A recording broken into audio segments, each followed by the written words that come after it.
Mr. President, this time, what would it take for you to be convinced that there's no white genocide in South Africa? Well, I can answer that for the President. It's for him. No, seriously. I'd rather have him answer. Yeah, I'd rather answer. It will be. Our President will respond to you. Yeah, Thank you, Mr. President. It will take President Trump listening to the voices of South Africans, some of whom are his good friends, like those who are here. When we have talks between us on the around a quiet table, it will take President Trump to listen to them. I'm not going to be repeating what I've been saying. I would say if there was Afrikaner farmer genocide, I can bet you these three gentlemen would not be here, including my Minister of Agriculture. He would not be with me. So it'll take him, President Trump, listening to their stories, to their perspective. That is the answer to your question. But, Mr. President, I must say that we have, wait. We have thousands of stories talking about it. Sure. And we have documentaries, we have news stories, and that. Is Natalie here, somebody here to turn that? I could show you a couple of things, and it has to be responded to. Yeah, sure. Let me see the articles, please, if you would, and turn the lights down. Turn the lights down, and just put this on. It's right behind you, Johan. There's nothing this parliament can do. With or without you, people are going to occupy land. We require no permission from you, from the president, from no one. We don't care. We can do whatever you want to do. Who are you to tell us whether we can occupy land or not? We are going to occupy land. Yes. South African occupy land. That's who we are. Can we drop my membership from this useless parliament? Yes, honorable member. Must never be scared to kill. A revolution demands that at some point there must be killing, because the killing is part of a revolutionary act. Shoot to kill. Yamaza. Kill the poor, the farmer. Kill the poor, the farmer. Pa, pa.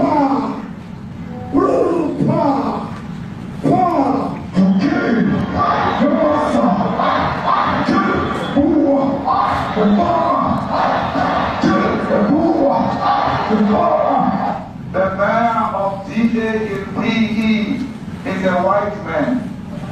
So these people, when you want to hit them hard, go after a white man.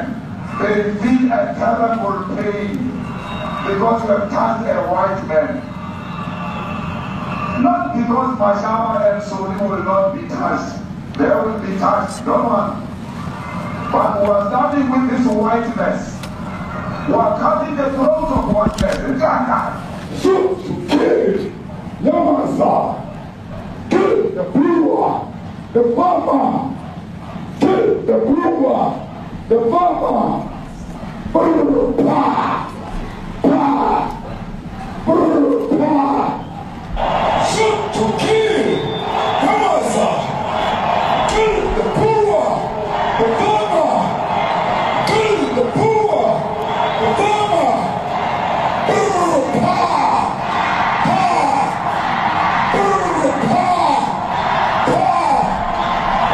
I don't know what's going to happen in the future. I'm saying to you, was not called for the killing of white people, at least for now. I can't guarantee the future. David, I mean, you understand somebody watching that, especially as it gets shared on Twitter, they freak out. It sounds like a genocide over I can't take it.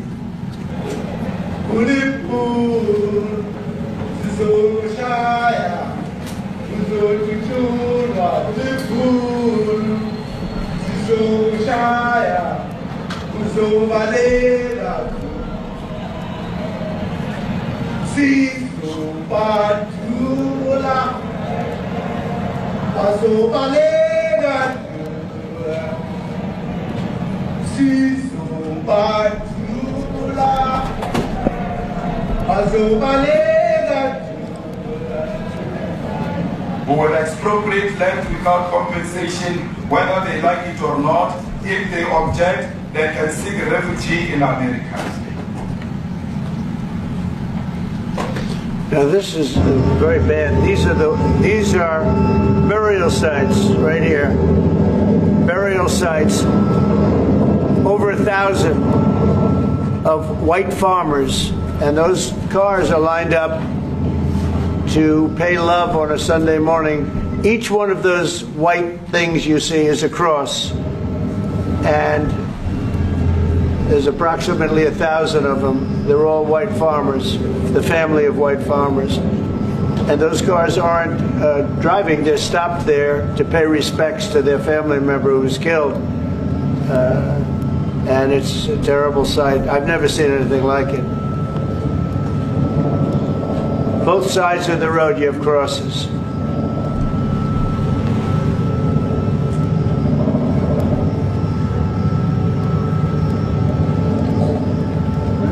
Those people were all killed. Have they told you where that is, Mr. President? No, I'd like to know where that is, because this I've never seen. But, okay. I mean, it's in South Africa. That's where. We need to find out.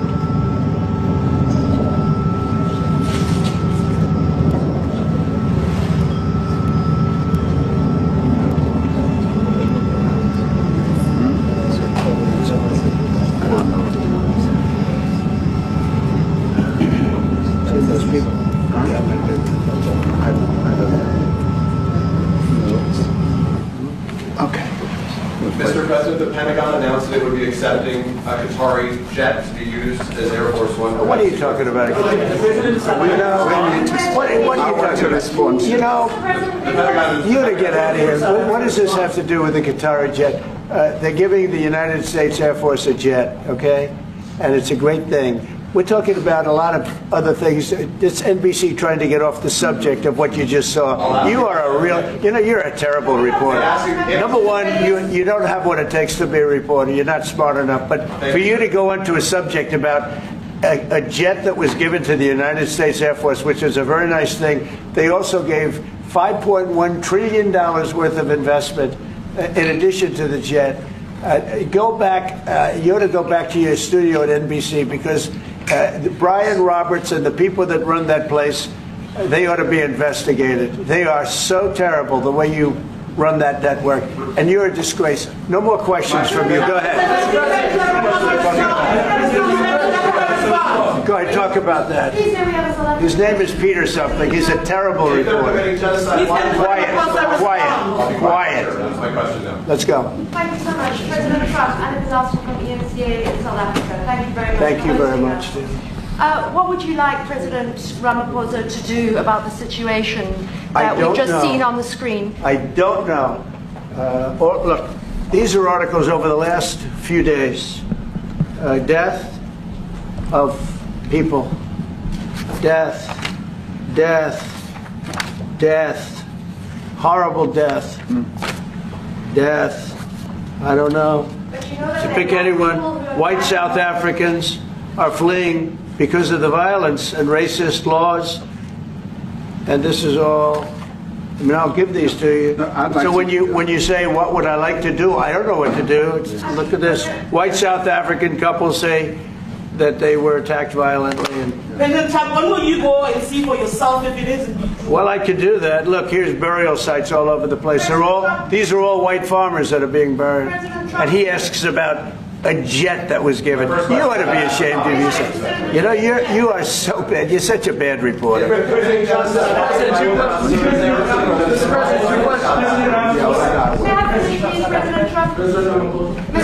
This is one after another. This family was wiped out. I'm just looking. Can we get a report from President Ramaphosa? Your reaction to those videos, Mr. President Trump, Well, I think the videos are so. No. When you look at the videos, I mean, how does it get worse? And these are people that are officials, and they're saying that kill the white farmer and take their land. That's what. And I have other friends in South Africa. I have people that left. One in particular that says you can't go there. He said they want to take your land, and they kill you. it's okay, and they say it's okay to do. Now, we're going to talk about it, but this is a tremendous, look, this is a story recent. Yeah. These are all people that recently got killed. Yeah. And I don't know how it can get any worse. These are, and you know, the men that you saw, the people that you saw in that movie, those are officials. Those are people that were in office. They had one march, they had a dance in your parliament, whatever you may call it, legislature. Well, let me clarify that. Yeah, let me clarify that, because what you saw, the speeches that were being made, one, that is not government policy. We have a multi-party democracy in South Africa that allows people to express themselves, political parties to adhere to various policies, and in many cases, or in some cases, those policies do not go along with government policy.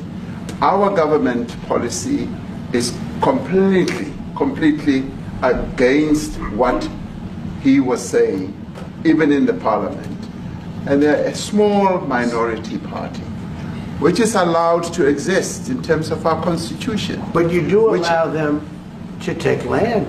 No. You do allow them to take land. Nobody can and then take when land. they take the land, they kill the white farmer. And when they kill the white farmer, nothing happens to them. No, there is Nothing happens to There them. is criminality in our country. People who do get killed, unfortunately through criminal activity, are not only white people. Majority of them are black people. And we have now The farmers are black. The farmers are not black. I don't say that's good or bad, but the farmers are not black. And the people that are being killed in large numbers, and you saw all those grave sites, and those are people that loved ones going, I guess on a Sunday morning, they told me, to pay respect to their loved ones that were killed. Their heads chopped off. They died violently. And, you know, I mean, we're here to talk about it, and I didn't know we'd get involved here. But I will say this, that if the news wasn't fake, like NBC, which is fake news, totally, one of the worst, ABC, NBC, CBS, horrible. But if they weren't fake news like this jerk that we have here, if we had real reporters, they'd be covering it. But the fake news in this country doesn't talk about that. They don't want to talk about it, but now they have to talk about it. But they won't. This won't even be a subject. They'll have him talking about why did a country give a free, think of this, why did a country give an airplane to the United States Air Force? Okay? The United States, not to me, to the United States Air Force, so they could help us out, because we need an Air Force One until that's Air Force One, it's being built. 2 of them being built. But Boeing's a little bit late, unfortunately. So why did they give us a plane to the United States Air Force? That's what that idiot talks about after viewing a thing where thousands of people are dead. I'm sorry, I don't have a plane to give you. I wish you did. I take it. I would take it. If your country offered the United States Air Force a plane, I would take it. Okay. But coming back to this issue, which I really would like us to talk about, and talk about it very calmly. We were taught by Nelson Mandela that whenever there are problems, people need to sit down around a table and talk about them. Well, there are problems. And this is precisely what we would also like to talk about, including, of course, trade matters, investment matters. So the issues that concern you as the United States. Those are all recent. Those are all deaths. Yeah, in many ways, I mean, one should say you are a partner of South Africa, and you are raising concerns, and these are concerns that we are willing to talk to you about. Let me just add quickly, you know, the criminality that we are experiencing in our country needs quite a lot of technological capability. And in one of our areas in South Africa, we're using US technology, which is able to, in many ways, identify where shootings are happening and all that. And I'd like to talk about that, because there is support that we can get from you as the United States to help us deal with all these acts of criminality. And that is what I believe partnership is all about. And we are here as a partner so that we can help each other. whenever there are challenges. So I'd like us to discuss it, and of course outside of the media, so that we sit down and have a really good discussion that will lead to good outcomes. Are there any other further punitive measures that could be in place should you not be satisfied that South Africa is fixing some of the very bad things, in inverted commas, that you tweeted are happening? Well, there are a lot of bad things happening in many countries, but this in particular has been very, very bad, and because of we're going to have the whole world watching in another short period of time, because you have the G20, and that's a big deal. And it seems like, I mean, I want you to look good. I don't want you to look bad. Very good. But we have hundreds of people, thousands of people trying to come into our country because they feel they're going to be killed, and their land is going to be confiscated.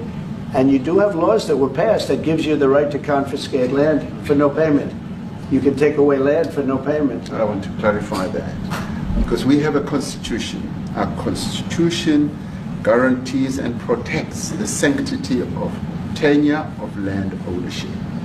And that constitution protects all South Africans with regard to land ownership.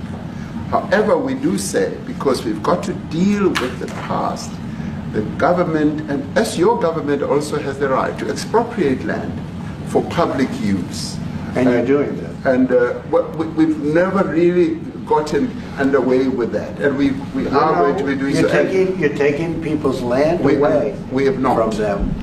And those people, in many cases, are being executed. They're being executed. And they happen to be white, and most of them happen to be farmers. Mm-hmm. And that's a tough situation. I don't know how you explain that. How do you explain that? They're taking people's land away, and in many cases those people are being executed, and in many cases it's not the government that's doing it, it's people that kill them and then take their land, and nothing happens to them. But we have thousands of people that want to come into our country. They're also going to Australia in a smaller number. But we have thousands of people that want to come into our country, and they're white farmers, and they feel that they're going to die in South Africa, and it's a bad thing. Yeah, please. What can South Africa do? What concessions would you like to see them make to improve relations with the United States? Then I have one more for President Ramaphosa afterwards. Well, we just spoke about, I got them a very, very complex machine, 150 of them. And I was asked by the president if it could help, and I did that.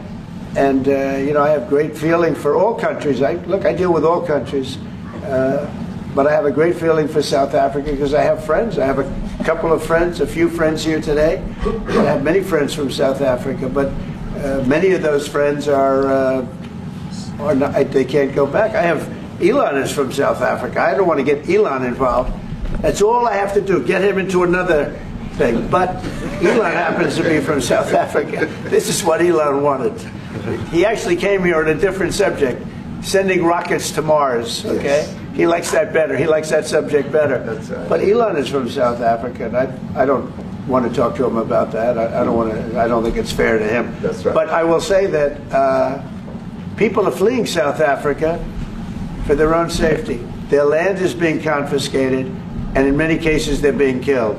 And that scene of, you see how many crosses they have. Those crosses, that's a dead person in every one of them.